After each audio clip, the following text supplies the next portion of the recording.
Les prix augmentent, ça je pense que vous le savez. Le prix de la farine, de l'acier, du lithium, les prix comme les températures en fait, explosent. Mais il y a des prix qui ont plus d'importance que d'autres, des prix qui sont au centre de notre économie et qui posent des questions fondamentales. Donc la question, il me semble, qui est au cœur de ce qui se passe en ce moment, c'est de savoir si la hausse du prix des énergies, quelle qu'elle soit, est-ce que ça peut avoir un impact positif sur la transition énergétique ? Pour essayer de répondre au mieux à cette question, j'ai demandé l'aide d'une amie, Léa Bello, qui a une chaîne YouTube qui s'appelle, comme elle d'ailleurs, et qui a travaillé sur le sujet pour le journal Le Monde. Moi j'ai travaillé sur la dépendance au gaz russe. En travaillant là-dessus, c'est effectivement une question que je me suis posée. Est-ce que, avec la crise en Ukraine, il faut se séparer du gaz russe et du pétrole russe et des importations russes en général? Est-ce que c'est plutôt une bonne chose parce que ça va nous aider à aller vers la transition ou pas? La première chose à faire, c'est d'abord de faire un panorama assez rapide de l'énergie utilisée dans l'Union européenne. En cherchant avec Léa, le graphe le plus simple que nous avons pu trouver ressemble à ça. Donc là, on a le total de l'énergie consommée dans l'Union européenne en 2020. 71% d'énergie est fossile, 29% ne l'est pas. Ce graphique-là, il est important parce que l'objectif pour réduire l'émission de gaz à effet de serre, c'est de passer de 71% à quasiment 0%, et ça en 30 ans. Et s'il y a des différences très importantes dans les mix énergétiques au sein de l'Union européenne, personne n'est même proche de ces objectifs. Ce qui pose deux problèmes. Le premier, c'est que la Terre se réchauffe, mais deuxièmement, ça veut dire surtout que nos économies sont et restent dépendantes du prix de ces ressources fossiles. Et quand leur prix explose, ça a des conséquences. Le taux d'inflation dans la zone euro a atteint un niveau record en novembre à 4,9% sur un an selon Eurostat, l'office statistique de l'Union européenne. Les prix à la consommation ont été propulsés par la flambée du coût de l'énergie. Cette progression a dépassé les attentes des analystes qui tablaient en moyenne sur 4,5% et cette tendance à la hausse devrait durer plusieurs mois. Mais cette dépendance a une histoire. Avant la révolution industrielle, le territoire français, comme tous les autres, brûle principalement du bois pour ses besoins énergétiques. La plupart des forêts françaises y passent d'ailleurs. Dans les années 1800 et 1900, c'est le charbon qui devient la source d'énergie principale. Le pétrole arrive, lui, après la Deuxième Guerre mondiale, surtout dans le transport et l'industrie. Et puis le nucléaire se développe dans les années 60 et 80 pour produire de l'électricité. Mais un des sujets au centre des débats, c'est celui du gaz naturel, ou plutôt du gaz fossile. C'est comme ça que Léa préfère l'appeler pour éviter toute confusion. Historiquement, en Europe, on a des champs gaziers qu'on a commencé à exploiter juste pour le gaz, parce que souvent, on a découvert le gaz avec le pétrole en même temps. Et après, on a commencé à s'intéresser à ce gaz-là pour en faire, par exemple, des fertilisants, des engrais, etc. Dans l'industrie chimique, en fait, on l'a d'abord utilisé comme ça. Et puis, on s'est aperçu que c'était une très bonne source d'énergie. On s'est à chercher du gaz pour l'utilisation d'énergie. Donc du coup, comme l'Europe elle a plus de gaz et elle a très peu de pétrole, elle va importer énormément et le gaz, ça va passer notamment par des gazoducs. Et donc là, tu vois qu'il y a une polarisation, donc ça vient soit du nord parce que c'est les gisements mais qui sont en train de se tarir, soit ça vient de la Russie avec un premier gazoduc qui a été mis en place dans les années 60 alors que c'était encore la guerre froide. In the Soviet Union, enormous new reserves of gas and oil have been discovered in Siberia. Much of the heavy gear must be airlifted hundreds of miles to the drilling sites for lack of roads. With enough pipelines, they believe Siberia could become a powerhouse for much of Europe, west as well as east. Et ça a été vu un peu comme un moyen de maintenir la paix, ce qui est assez ironique aujourd'hui. Under the terms of the deal, West Germany will get a 20-year supply of Siberian gas. In exchange, it will provide 1,240 miles of 52-inch steel tube for the pipeline. A month earlier, the Russians signed a similar deal with Italy. En plus d'être dépendant aux énergies fossiles, l'Union européenne est dépendante des pays exportateurs d'énergie qui se trouvent en dehors de l'Union européenne. Si l'idée que le commerce peut promouvoir la paix, ça amène nécessairement à des questions très difficiles quand une guerre éclate. Nous ne sommes pas surpris que le Kremlin utilise les combustibles fossiles pour essayer de faire du chantage. C'est une chose à laquelle la Commission européenne s'est préparée en étroite coordination et de manière solidaire avec les États membres et les partenaires internationaux. La première idée, quand on veut se séparer du gaz russe, c'est de se dire on n'a qu'à l'importer d'ailleurs. Donc on a vu, c'est un peu compliqué quand il s'agit de le faire venir par gazoduc. On a quelques gazoducs qui viennent d'Algérie, de Libye, vers là-bas c'est l'Azerbaïdjan. Mais c'est vraiment pas beaucoup. Donc l'alternative en fait c'est d'importer du gaz par bateau. Ça c'est possible parce que le gaz on peut le liquéfier et on va le transporter dans des bateaux, des navires méthaniers. Donc c'est des énormes bateaux qui en fait contiennent du gaz, et ça permet actuellement en France d'importer déjà un max de gaz depuis les États-Unis. Et le problème de ce gaz liquéfié, c'est que en fait son bilan, il est forcément bien pire que celui du gaz amené par gazoduc, parce que t'as la partie bateau qui fait que tu émets aussi des gaz à effet de serre pendant son transport. Alors évidemment, le plus gros problème pour importer du gaz par bateau, c'est qu'il faut avoir des terminaux méthaniers dans lesquels on peut accueillir ce type de bateau, et dans lesquels on va avoir un terminal de regazéification, c'est-à-dire qu'on fait passer le gaz de liquide à gazeux. Voilà. En essayant de localiser les terminaux méthaniers en Europe, je me suis aperçue qu'en fait, il y avait plein de nouveaux terminaux méthaniers qui sont des terminaux méthaniers flottants, notamment en Allemagne. Et donc, c'est des terminaux méthaniers. Donc, celui-là, 4 mars, ok. Mais sinon, il y en a la plupart. Ça date de vraiment le mois de juin, avril, mai. Et c'est des terminaux méthaniers temporaires. C'est des bateaux sur lesquels tu as des unités de regazéification. Donc en fait, tout ce qui est d'habitude construit dans le port méthanier, en fait, là, c'est sur le bateau. Donc tu vas faire le changement d'état du GNL, de liquide à gazeux, sur le bateau. Et ce bateau, il va être connecté à ton réseau de distribution de gaz. Ouais, en fait, tu branches l'usine directement sur une sortie de gazoduc normale, et c'est parti, quoi. Là, je fais genre c'est simple, mais dans les faits, il est quasi impossible de remplacer la totalité du gaz russe importé. Et surtout, ça ne se fera pas au même prix, parce que la demande mondiale de gaz est en hausse constante. La production a elle aussi augmenté au fil des années, mais pas au même rythme. D'abord, il y a un contexte de transition énergétique. Les investissements des dernières années pour trouver et exploiter de nouvelles ressources fossiles ont été relativement limités. Des institutions comme la Banque mondiale n'aident plus à financer ces projets depuis 2019. Et puis, la pandémie a ralenti des économies, a fait chuter les cours de l'énergie et a causé la fermeture ou l'abandon de projets d'extraction de ressources fossiles. En 2022, après une reprise économique, au milieu d'un été trop chaud et d'alerte environnementale, c'est cette hausse de prix qui met une pression très directe sur les gouvernements, les entreprises et les foyers, qu'ils soient européens ou ailleurs. La solution miracle pour produire de l'énergie en limitant au maximum l'impact économique, c'est de se tourner vers une technologie qui est fiable, qui a fait ses preuves pendant des décennies, une technologie qui est utilisée par de plus en plus de pays dans le monde parce qu'elle produit de l'énergie peu chère avec une ressource très abondante, le charbon. Et pourtant, l'image que l'on en a, c'est celle de films d'archives, d'un passé aussi glorieux qu'épouvantable, une technologie du siècle dernier.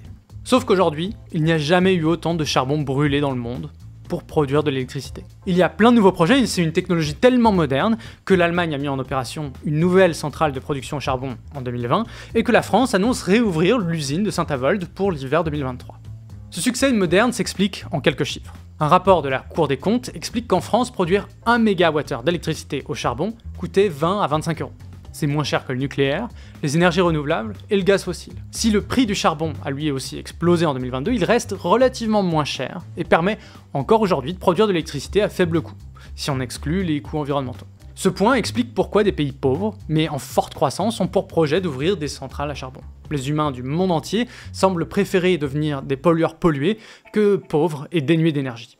Pour revenir à la question du début, à court terme, il est évident que la hausse des prix de l'énergie actuelle est un désastre climatique. Les solutions d'urgence aux pénuries et aux hausses des prix des énergies fossiles, c'est de se tourner vers des technologies plus émettrices de gaz à effet de serre et plus polluantes.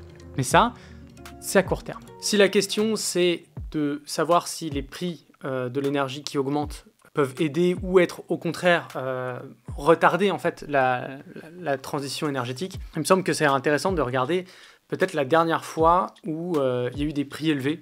En regardant le prix du pétrole et la quantité qui est sortie du sol chaque année, on voit que le prix du pétrole varie beaucoup, en tout cas beaucoup plus que la quantité extraite. On voit aussi des chocs, des périodes où les prix explosent. C'est le cas en 1974, en 1979 et entre 2003 et 2008. Donc je suis revenu en 2006, il y a un document de Total qui fait un peu le bilan de ce qui se passe. Ah, l'année 2006 pour Total, c'est quoi ? Donc en 2006, le prix du pétrole a augmenté vachement, enfin je veux dire ça se vend bien. Et donc ils en ont profité pour aller chercher beaucoup d'investissements pour aller explorer d'autres puits, d'autres pays, pour essayer de trouver du pétrole. Donc là ce que je vois c'est les investissements d'exploration des filiales consolidées du groupe se sont élevés à 1214 millions d'euros. Donc ça c'était en 2006 et c'est quasiment le double des années précédentes et avec tout cet argent-là, ils ont été cherchés au Nigeria, au Royaume-Uni, en Angola, aux États-Unis, en Libye, enfin, Venezuela, tous les pays où on se dit « Ah, il pourrait y avoir du pétrole », bam, Total, il y est déjà, ils y sont déjà. Et ce que j'ai trouvé intéressant, c'est de voir justement que cet engouement pour aller chercher du pétrole, pour investir dans de la production, elle se fait dans des moments où il y a un prix qui augmente. Justement, aujourd'hui, c'est ce qu'on voit, enfin, je pense que tu as dû voir passer, Total Energy qui vient d'être choisi par le Qatar pour exploiter le plus grand champ gazier de gaz naturel au monde, de gaz fossile. D'ailleurs, il y a des publications qui ont été faites récemment sur les bombes carbone. Et donc c'est tous ces projets qui sont en cours ou futurs qui vont être réalisés et qui investissent sur le très long terme sur les énergies fossiles. Et qu'il faudrait juste arrêter. Et on voit bien, évidemment, que c'est principalement dans les pays riches en ressources fossiles. Mais ça ne veut pas dire que c'est que ces pays-là qui investissent. Total Energy, par exemple, va investir énormément dans ce type de projet. Voilà. Donc là, j'ai l'impression qu'en fait, on va vers un espèce de monde avec encore de l'énergie fossile. Et on a tellement de production d'énergie fossile qui est en cours d'investissement aujourd'hui qu'on va réussir à faire baisser les prix, mais qu'on va garder un peu cette dépendance-là pendant des années encore. Ce phénomène s'explique très bien, et ça a même un nom, le cycle de l'investissement. C'est un concept important en économie et très visible sur le marché des hydrocarbures. Dans ces marchés, les entreprises du secteur sont incitées à investir au même moment, quand les prix explosent. Tout le monde vous prête de l'argent, les profits sont au maximum, les gouvernements autorisent, voire subventionnent tous les projets. Quelques années plus tard, le fruit de ces investissements paie et la production augmente au point où il y a presque trop de ressources en vente, ce qui mécaniquement baisse les prix. À ce moment-là, personne ne veut investir, la production stagne jusqu'au prochain choc. Ce phénomène, c'est un truc qui s'est vu avec le pétrole. En 2015, les prix ont tellement baissé qu'ils sont même passés en dessous du prix d'extraction de certaines entreprises. C'est l'explication de beaucoup de faillites comme celle de l'entreprise pétrolière Chesapeake, un précurseur dans l'exploitation du gaz et du pétrole de schiste par fracking, une méthode qui coûte relativement cher. Ce mécanisme du cycle de l'investissement est très pertinent parce qu'il permet de comprendre un peu ce qui est en train de se passer aujourd'hui. Les prix élevés et les risques de pénurie actuels sont irrésistibles pour les entreprises. En plus de ça, les États et leur population sont plus motivés à oublier leurs engagements climatiques et leur désir de transition énergétique quand ils ont du mal à faire le plein. L'idée que les projets sont de plus en plus rentables, ça permet effectivement d'aller plus loin et d'envisager des ressources qu'on n'aurait pas envisagées d'habitude. Et ça me fait notamment penser aux ressources en eau profonde, que je sais pas si tu sais, mais en France, on a les droits sur le sol du plus grand domaine sous-maritime mondial. Il se trouve que le canal du Mozambique, qui est ici, là, entre Madagascar et l'Afrique, c'est un endroit qui, on l'a découvert assez récemment, est extrêmement riche en hydrocarbures. Il se trouve que c'est aussi un endroit qui est très peu exploité, où il y a Mayotte, Comores, et il y a plein de petites îles là, les îles éparses. Et donc c'est très disputé. Et en fait, comme elles sont dans le canal du Mozambique, le sous-sol qui est dans le territoire français, alors pour l'instant la France a dit nous on veut pas exploiter les ressources pétrolières et gazières qui sont dans le sous-sol. On va en faire des réserves, donc on va pas exploiter. Ces îles-là, elles sont disputées par Madagascar. Donc du coup, il y a certains pays, au niveau international, la géopolitique se tend sur ces questions-là, parce que tu vas avoir des pays qui vont soutenir Madagascar dans leur revendication territoriale, parce que ils savent que si Madagascar a la propriété de ces îles, ils vont l'exploiter. Tout ça pour dire qu'on commence à sérieusement envisager même ce type de ressources qui sont pourtant très compliquées à aller chercher parce que c'est le sous-sol, on est entre 2000 et 4000 selon les endroits, et on va aller chercher des choses qu'il va falloir remonter avec des problèmes de pression, des problèmes sur les écosystèmes parce qu'on va remonter plein de poussière, mais c'est des endroits qu'on envisage parce qu'on est sur une tension autour de ces ressources-là. Les projets, donc les investissements dans les énergies fossiles se multiplient, et ça va continuer tant que les prix ne chuteront pas. Par contre, ils vont chuter dans le futur pour une raison ou pour une autre. Il est possible que la production de gaz et de pétrole augmente suffisamment grâce aux investissements, mais pour ça, il faut attendre au moins quelques mois, voire années. L'autre possibilité, c'est que ça soit la demande qui diminue. Historiquement, la consommation d'énergie fossile diminue assez lentement parce qu'elle est la source de dépendance. Il est difficile pour la plupart des Français, enfin des gens en général, de changer de vie, d'habitation, de système de chauffage ou de travail du jour au lendemain. Mais si les prix de l'énergie sont trop hauts et trop longtemps, ça peut provoquer une crise économique. Et dans ce cas-là, alors c'est pas le gouvernement ou des mesures d'écologie punitive qui forcent les changements de mode de vie, c'est une crise économique qui bouleverse les modes de vie d'un coup. Et les personnes qui perdent des revenus, chauffent moins l'hiver, ont des problèmes pour se déplacer, ne voyagent plus, et en fait, ils consomment moins d'énergie. C'est le cas aussi pour les entreprises qui ferment ou qui réduisent leurs activités. Et c'est ce qui s'est passé en 2008. Le choc pétrolier de l'époque a été réglé en quelques semaines à peine par cette immense crise financière globale qui a détruit la demande d'énergie en rendant les gens pauvres.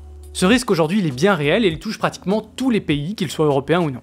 Parmi les mentions spéciales, il y a l'Allemagne, concernée au premier plan. Sa dépendance à l'énergie fossile pour le secteur des transports est très importante, comme en France, mais en plus son industrie tout entière dépend du gaz fossile pour faire tourner ses usines. Avec des prix du gaz élevés, le modèle qui faisait tant rêver se trouve aujourd'hui face à un mur. Pour éviter que la crise économique arrive trop vite et en espérant une baisse des prix dans les mois à venir, les gouvernements des différents pays ont pris des mesures. L'objectif, c'est surtout de protéger leur population d'une hausse des prix de l'énergie soudaine et importante. En France, il y a eu 2 mesures qui, mises côte à côte, posent pas mal de questions sur la stratégie de la chose. Pour l'électricité et le gaz, le gouvernement a mis en place un bouclier tarifaire. C'est une mesure de contrôle des prix qui impacte directement les profits des entreprises concernées, surtout EDF en l'occurrence. Sur les carburants, la mesure est différente. Il s'agit d'une subvention, donc d'utiliser l'argent de l'État pour baisser les prix pour le consommateur. Là, c'est une mesure qui n'impacte pas du tout les profits des entreprises, comme de Total Energy par exemple. S'il y a plein d'autres raisons qui peuvent expliquer ces décisions, il est tout de même intéressant de considérer les conséquences. D'un côté, une entreprise comme Total, historiquement spécialisée dans l'extraction d'énergie fossile, voit sa production subventionnée. De l'autre, une entreprise spécialisée dans la production d'électricité peu émettrice de gaz à effet de serre, EDF, voit ses profits et donc ses capacités d'investissement diminuer. L'autre conséquence, c'est que ce genre de politique cherche à maintenir la consommation d'énergie fossile. Selon le comité professionnel du pétrole, la consommation entre le mois d'avril 2019 et avril 2022 sont presque identiques, malgré un prix du baril du pétrole qui a quasiment doublé. Donc s'il est évident qu'il est nécessaire de protéger les foyers pour éviter une crise économique, ces mesures coûteuses en elles-mêmes ne favorisent pas une transition énergétique. Au contraire. Surtout quand on considère aussi les conséquences des mesures qui ne sont pas prises. La plus emblématique, c'est le refus du gouvernement français de taxer les profits exceptionnels des entreprises comme Total. Cette mesure est en place en Italie et au Royaume-Uni dans un contexte où les groupes pétroliers profitent d'une aubaine financière pendant que tous les autres secteurs économiques souffrent. Cette idée n'est pas nouvelle. La dernière fois que le prix du pétrole a explosé, la question de taxer les profits était déjà là, en 2006, posée par la sénatrice Christiane de Montes. Il s'agissait de taxer pour financer des transports en commun. Aujourd'hui, ce sont ces mêmes transports en commun qui nous manquent quand le gouvernement doit se résoudre à aider des millions d'automobilistes qui sont dépendants.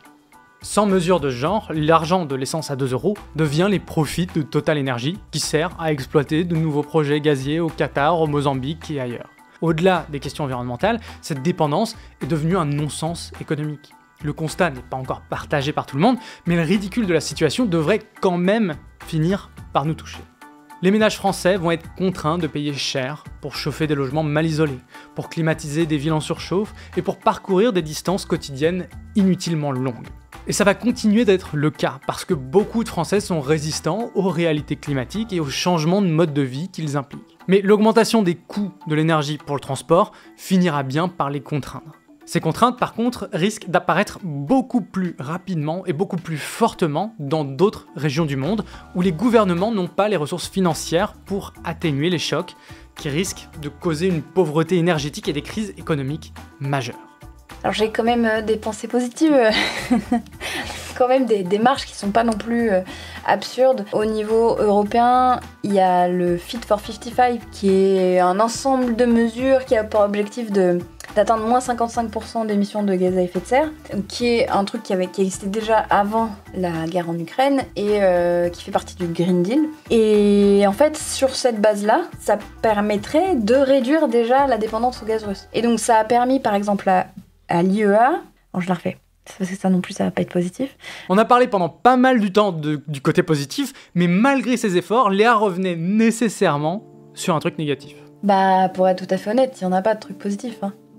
C'est pour ça que j'ai besoin de vacances, parce que c'est pas possible. À chaque nouvelle vidéo que je fais sur ces sujets-là, je me rends compte à quel point c'est impossible d'arriver à mobiliser les gens et à sortir de là où on est, quoi. Donc pour revenir sur la question de base, la hausse importante du prix de l'énergie en 2022 a déjà des conséquences sur la transition énergétique. À court terme, il y a clairement des tentatives de remplacer des combustibles fossiles par d'autres combustibles fossiles qui sont moins chers mais plus polluants, comme le charbon.